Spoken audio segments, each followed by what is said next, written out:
An advisor recently came to me and said that, hey Ben, I'm thinking of leaving my agency. Should I or should I not? Okay, and so over the last 8 years, I've been hearing this same question. That's been asked to me in the program, should I stay in my agency? Should I leave my agency? Sure, there are a lot of reasons why one might want to leave. And I think this is a very big decision to make, right? Because you might end up in a better place, or you might even end up in a worse place, right? And so this is why in today's video I'll break down the 4 reasons why advisors usually leave their agency and when it actually makes sense to leave, and more importantly, at least a 5-step simple checklist that I personally share with any advisor before they leave the agency. So let's talk about the first one. The first reason that I've seen is the most common of why people leave the agency is because of lack of support. They always feel like, okay, you know what, they don't feel supported, and usually what they really mean when they say they lack support is usually, the agency or leader isn't giving them resources, whether in terms of time, energy, attention, and even money. Maybe they are supportive people, like the leaders are like themselves that are actually supportive. It's just that they do not know exactly how to solve the specific problems that advisors have, or like you might have. The funny thing is, this actually even happens to agencies where they have a lot of top producers, or even agencies where the leader, him or herself, is like a COT or TOT producer. Definitely happens even in agencies like that, right? And the reason for that is because a lot of leaders, when they are also producers themselves, either number one, they don't have the time to come up with the resources, the frameworks, and everything else to really train the advisors. And then number two, what tends to happen here is that they can know how to sell very well, and they know how to have their own systems very well, but they do not have the ability or the skill sets yet to actually teach, kind of like transfer the skill sets and the systems to other advisors, or basically their own team. Or like even in our program, we always have advisors who say that their directors are like TOT, or even COT, but somehow they just can't get the kind of help that they need to, right? It's not like their fault, it's just basically the way it is in this industry. And sometimes, like on the other hand though, like you have agency leaders who actually might already be making really, really good money, right? They made it already. And maybe they're just kind of like at an age or at a stage of their life where they are kind of like comfortable, they are relaxed, and they might not really be that invested in their growth. Or they could also be aggressive or assertive leaders where they're really expanding the team and they have to focus on recruitment and other things. That's really kind of like the biggest reasons why people leave, is because they lack the support. They lack support either because the leader, him or herself, is the issue. Also, it happens a lot of time where there's also the gap between what was promised before someone joins the agency versus the reality that they receive in the agency, right? So for example, your leader will probably say something along the lines of, like, at least most people would be like, hey, you have time flexibility, I'll give you the support, I have all the systems, I'll help you hit MDRT, help you earn 6-figure income, so on and so forth. Once you join, maybe you get some more support at the beginning, but then 6 months, 9 months, 12 months later, that support fades or never really exists anymore. And that's where a lot of the misalignment and frustration kicks in. So that's basically the first reason why people leave their agency. Right now, the second reason that I've seen so far is drama and office politics. This is the most draining one. Politics could really happen between you and your leader. It could be between the leaders themselves, or basically just kind of the whole agency culture where it's kind of like, okay, maybe you're in a big agency and then you have like different managers, and then maybe this manager don't like the other manager, and then like end up the team don't like each other, and there's a lot of like gossiping, a lot of talking behind your back and stuff like that, right? And a lot of power plays as well. Politics is definitely one of the biggest reasons why, because it creates so much negativity, and instead of channeling your energy to, okay, how can you help more prospects, how can you serve more clients and earn more money, the energy gets directed to, how can I protect myself, how can I be careful of what I say, try not to come to the office, and things like that. And this is like such a big one, because I have advisors who are already MDRT, and some of them, even the amount of MDRT, but they're consistently earning about 5-6K a month, and they don't even work that much, right? So like life is actually good. The thing here is that they actually end up leaving the agency and even foregoing all their recurring, foregoing everything else, just because of the drama and office politics. Like some of the agencies that they were in had great support, really like good systems, so to speak. But because of the drama and office politics, they left anyway. And perhaps you might have felt this too, which is like you might start dreading going office. You might not want to reply in team chats. You have to put out a facade or a front where you say hi to people whom you know that they're really talking behind your backs. Kind of like the typical primary school, secondary school thing, right? Which is like, oh, I don't be friends with you anymore. Honestly, in my opinion, like sure, it would happen because we're dealing with people when it comes to politics. My take is like probably stay out of it. Okay, but anyway, there's a second reason why people leave their agency, which is basically drama and office politics, right? And the third reason on why people leave agency, a lot to do with culture and system misalignment. Let me explain, right? So let me give the hypothetical extremes of examples. There are agencies that very free. They're like, okay, you know what? You come in, you can do whatever you want. They're independent. If you need help, then you come and find me. You can do whatever you want. Don't need come to office. Maybe you only meet once a month. Stuff like that, right? And so you can just really like do it on your own. And it's great for some people. The problem here is that if you are an advisor, let's say you're typically speaking, maybe you're some young advisor. You are someone that needs a lot of handholding, you want a culture, you want a camaraderie, you want all these things, and you end up joining an agency. Their systems and their culture doesn't support this at all, right? Because they're like, hey, we are independent, we're all grown ups, let's do our stuff. Then it's probably not going to be a good fit. Like, sure, you got a lot of freedom, but it's not going to be a good fit because at the end of the day, you're going to feel like, oh no, there's no support. You're doing things by your own, very lonely. One of the more common ones is that where the managers and directors, or at least the age group of the agency, is a lot older. Let's say most of them are in their 40s to 50s, and then you have some 21-year-old kid who wants to join the industry and join the agency. That's usually where a lot of discrepancy happens, right? And that's where you have some form of conflict. That's like one extreme. Now, on the other extreme, you have agencies who are very strict. They don't have much freedom. They run it like corporate, right? And so, for example, I know agencies who, like, okay, you come in, you must literally clock in at 8 before 8 a.m. Then you only can clock out after 5 p.m. And then if you want to go holidays, you got to take leave, right? And then the leaves have to be approved by the director. And then you need to have specific dress code. You need to wear certain things. And then if you don't follow the system, they'll kick you out of the system. You're still with the agency, but they kick you out of the system, right? And then you don't get the quote-unquote perks, you don't get whatever. Like, I'm not saying either one is wrong. I'm just saying that that's the other extreme of how culture is like in agency. Now, again, if you're an advisor that is like, I just want freedom, I just want to do whatever the hell I want, I just want to earn 3K if I want to, earn 10K if I want to. I don't want to have like too many team stuff, right? Because you want to do your own things. Yeah, then joining a kind of agency might not be for you. A lot of times when we join the industry, it's a lot to do with like you want the freedom, right? You want the flexibility and obviously the income. The thing here is that when you go to agencies like that, they are optimized for money. Their system is optimized for you to earn money as much as you can and for as long as you can. And they don't care about enjoyment, they don't care about like freedom, right? They care about money, right? So if you only care about money, like you just want to work hard, you just want to get a TOT, you want to be a director in 3 years, whatever, you probably might want to go with these kind of agencies. Now, on the other hand, there's the extreme end that I mentioned just now, which is like freedom, total enjoyment, but they might not have systems to really help you earn an income, right? And so either way, you're screwed. Okay, again, if it's not suited to who you are and what you want, at least in your phase of this journey that you're on right now, or this phase of this season of life, then it's going to be a problem. My point here is that like this is basically the third reason why I see a lot of people leave. They might not know it, but this is essentially like the challenge. If you want more freedom and lifestyle, you'll probably be happier in a slightly smaller or more chill agency. Typically, like, you have like 15 to 20 packs in the agency where everybody's somewhat mature. You guys will support each other, but they're not really like trying to grow. They're just like, hey, we are just want to be a productive team. Now, if you want like COD, TOD, like fast growth, and you want to be whatever, then you probably need a more structured, more KPI driven kind of agency. I just want to be number one, right? And that's probably where you want to go. And then again, the third one is really more like, if you don't want to do sales forever, you're kind of like, I just only going to do sales for the first 1.5 years. I'm going management and directorship in the next 3 years as soon as I can. Then you probably want to find agencies that actually promote like spinning off, right? And spinning off basically means like groom you or help you to grow to be a senior manager with a team, and then they'll promote you out. Yeah, so that's kind of that, because advisors that I know who wants to really grow, and there are leaders that I know who also wants to be a director, it's just that their director or the agency culture is like they just want to hold as many people as they can. And so a lot of the managers, they get stuck at like a senior manager, or we call it like an associate director kind of role, and never really go up to directorship. Point number 3 is systems and culture misalignment, right? So that's the third reason why people leave. The fourth reason, and this is basically something I don't think you will expect, but this is something that I've seen a lot. And if you don't,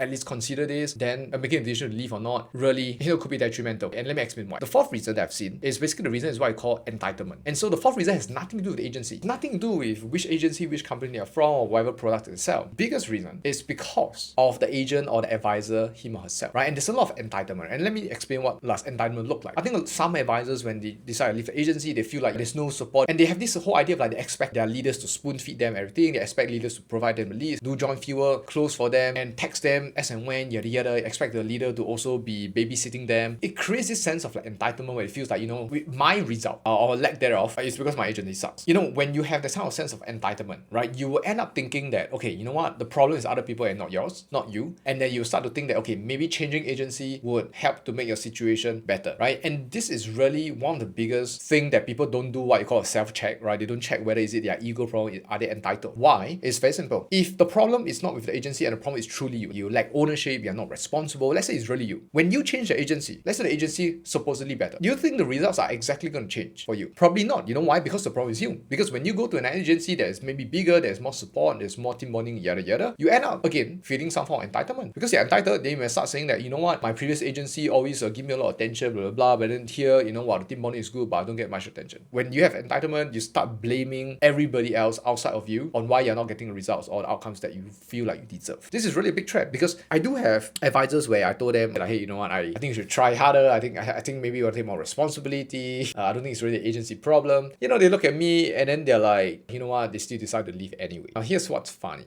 6 months later, they joined another agency, or another company, to be specific. And in the company, guess what? They didn't do very well. And guess what? 1 year later, they switched to another company. The thing here is that agency or changing your agency is not going to help change your outcome, especially if you are the problem. Like there's always favorite saying that I always have, which is you end up trying to solve an internal problem with an external solution, right? You have a problem, right? Your mindset, your mentality, lack of responsibility, for example, and then you're trying to take an external solution. Oh, this agency, that leader, whatever it is, to solve an internal problem. How do you think that's going to work out? Probably not going to be the best. This is one of the biggest mistakes I've been seeing people. You know, you got to make sure you got to fix yourself, right? You got to fix your problems and take more ownership. Because at the end of the day, like the environment in which you're in or the agency you're in, basically if they're, let's say they're positive environment, right? They will amplify who you are. If you're already a decent human being and you're really responsible for the things you do, putting yourself in a good environment will help you amplify your outcomes and your results. Now, if you are negative, you have a victim mindset, etc., then going to even if you go to a positive agency, it's only going to make you feel shittier about yourself because now you have more reasons of why you're failing. Even people who are supporting you,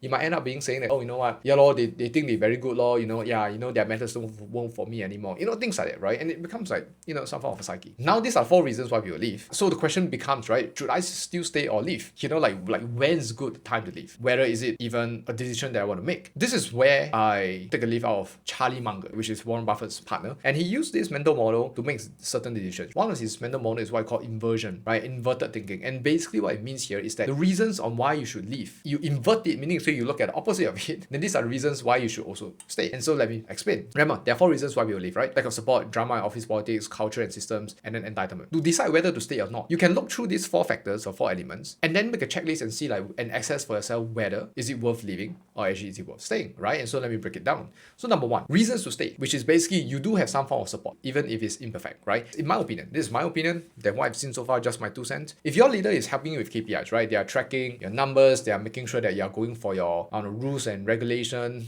modules, you need to do your ethics training, whatever it is, right? They constantly try to support you, even though they might not have all the answers. They're still there, right? They're not negative. They're not trying to pull you down, but they're just kind of there and they're kind of be you. They might not be the best, you know, but the point is that if the kind of support that exists, like this could be a good reason that you want to stay. And let me explain why, right? Which is the main job of your directors and managers is actually not coaching and training. Let me repeat again, right? Their main role is not actually coaching or training. The main job of a manager director is to help you hit KPIs and help you manage your compliance. Like that's basically it, right? Their goal is to, okay, I want to track my team, I want to make sure that they're earning money, right? That's the main role. If they do coaching and they do extra trainings, etc., it's actually a bonus, not a guaranteed thing. It's not an entitled thing like every agency leader should train you. But if they're doing that, then it's a good bonus. There could be a good reason why you want to stay. Their advisors or their agency, they are worse.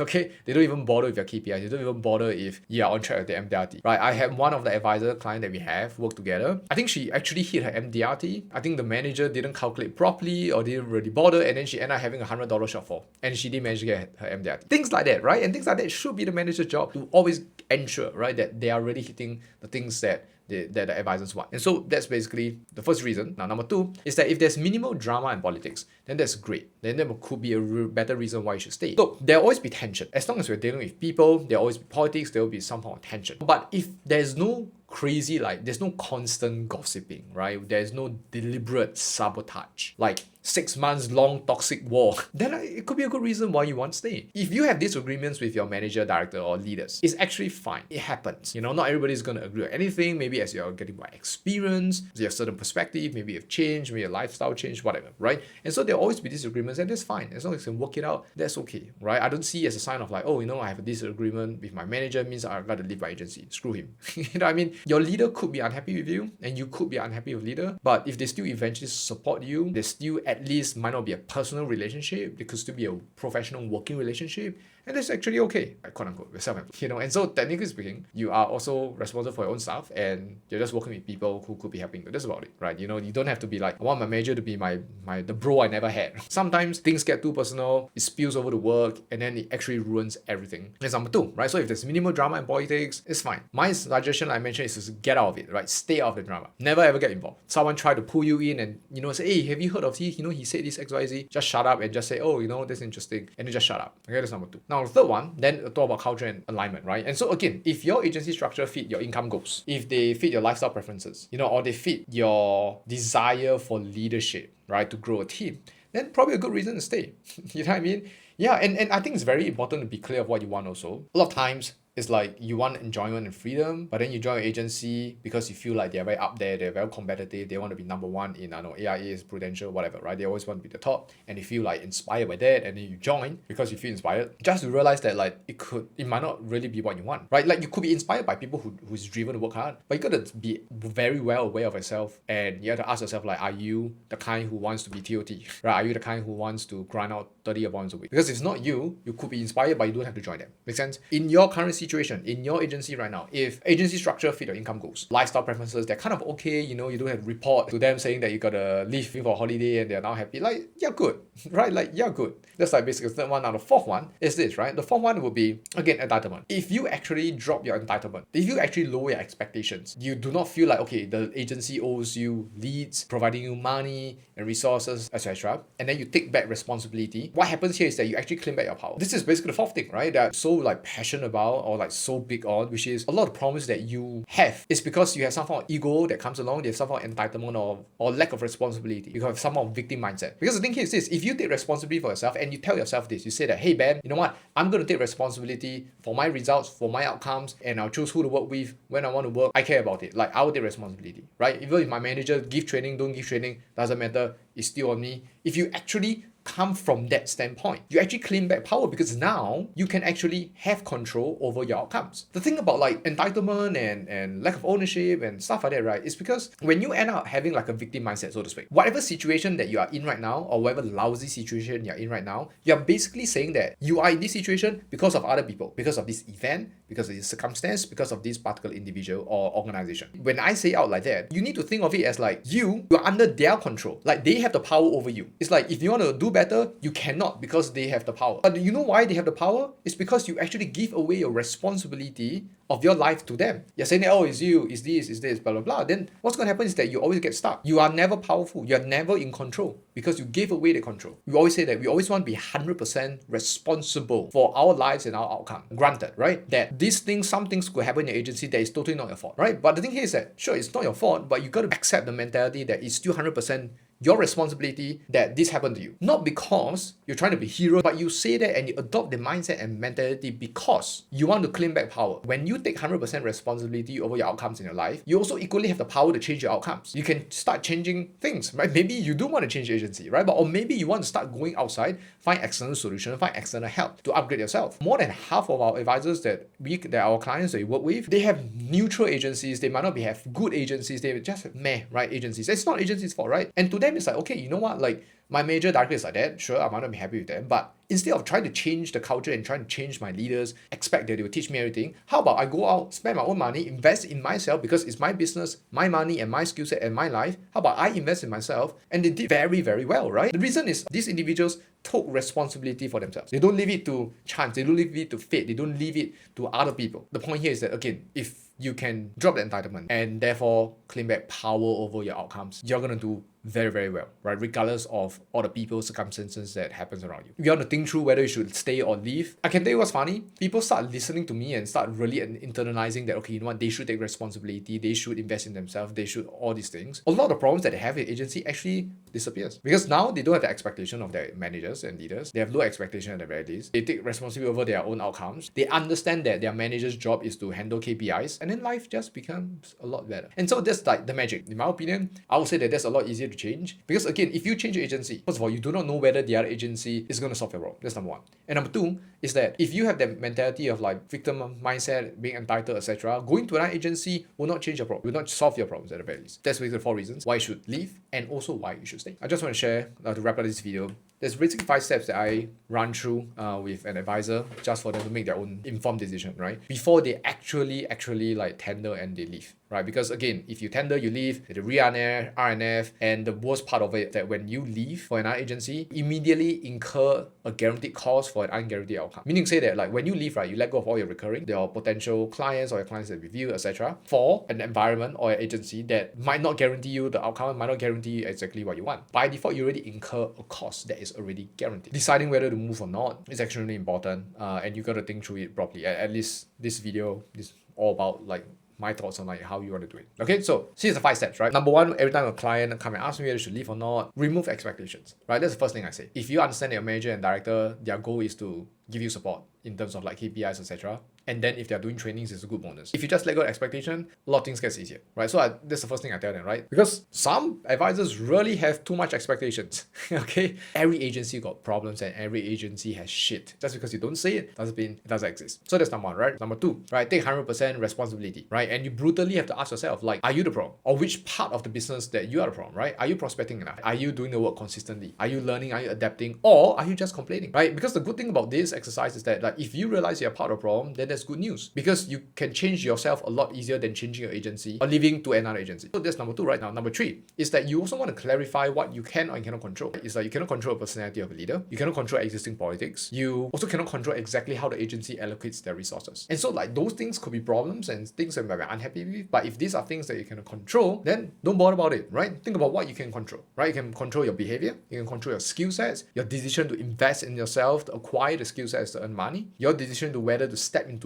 certain drama or stay out of it. For what it's worth, you can also have a real conversation with your leader and negotiate some ground that works for both sides. You probably want to talk to your leader and say like, hey, this is what's happening, this is how I feel, here's what I propose. I achieve X amount of FYC or commissions or production, and then you don't come and disturb me, right? Like you could work something out like that. Most leaders will appreciate you for even having this conversation as opposed to outright leaving without them even knowing or even having the opportunity to have this conversation. And so that's basically step number 3. Now step number 4 is find external help and support, right? I think I mentioned this quite a fair bit, which is like never ever expect your agency to be the only source of growth, right? Get help outside, right? Coaching programs, communities, books, YouTube courses, be resourceful, right? And especially at start, back in 2017, like I was a student, right? 22 years old, I was an advisor. I didn't have a lot of money. I probably have like less than 1,000 in the bank. What I did was that I watched a lot of YouTube, I read a lot of books, I studied like sales books, I did my own notes, do my own systems, experiment stuff, so on and so forth, right? And then that's basically what I did. For context, right? I think at the point in time, the agency I was in was pretty decent, right? At the beginning, and there was nothing for me to complain, but I knew I wanted more. So instead of asking them for more, I just did it for myself. Over years, when you start having more money and you're able to invest more, reinvest back in the business, then of course things gets a lot easier, right? Like in the last 6 years, I invested more than 600,000 in coaching masterminds and programs. Yeah, I'm running this business, right? Like I don't have a mentor, so to speak. I got to pay money to get one. But then again, it's my life, it's my outcome. Why do I want to depend on other people, right? Why not I just invest in myself,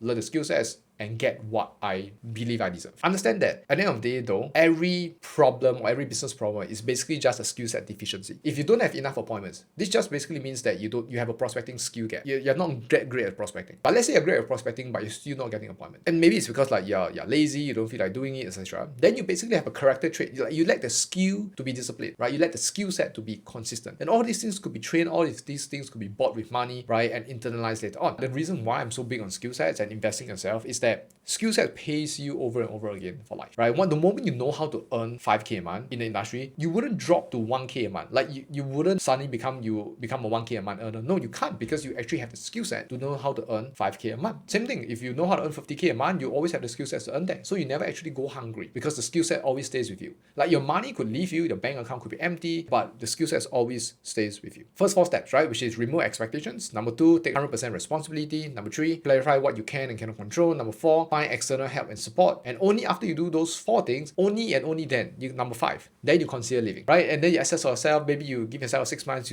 you start making changes on yourself and everything else, and things still doesn't work out well. Or maybe your gut or your heart tells you like, yeah, this is totally not for you. Leaving might be the right move, okay? But of course, leave wisely. Don't just chase nicer branding and just fake promises, and make sure you do your due diligence on the next agency, right? The culture, the system, the track record, how they actually treat advisors, ask around, right? Because like I mentioned, the grass is always greener on the outside until you get on the other side. Then you realize that underneath is all shit. Hopefully this is helpful for you. This video is something that, again, over the last 8 years, I've been having advisors ask me. I've seen it all played out for the most part. Yeah, in Singapore, whether it's Hong Kong, Malaysia, we have seen it all. Hopefully this video will give you a good idea of like the framework, or at least the mental model to think through the decision, to make the best decision, at least make the most informed decision on what's best for you. I hope this is helpful. Share it with someone who might be considering to leave the agency. And if not, I'll see you in the next video.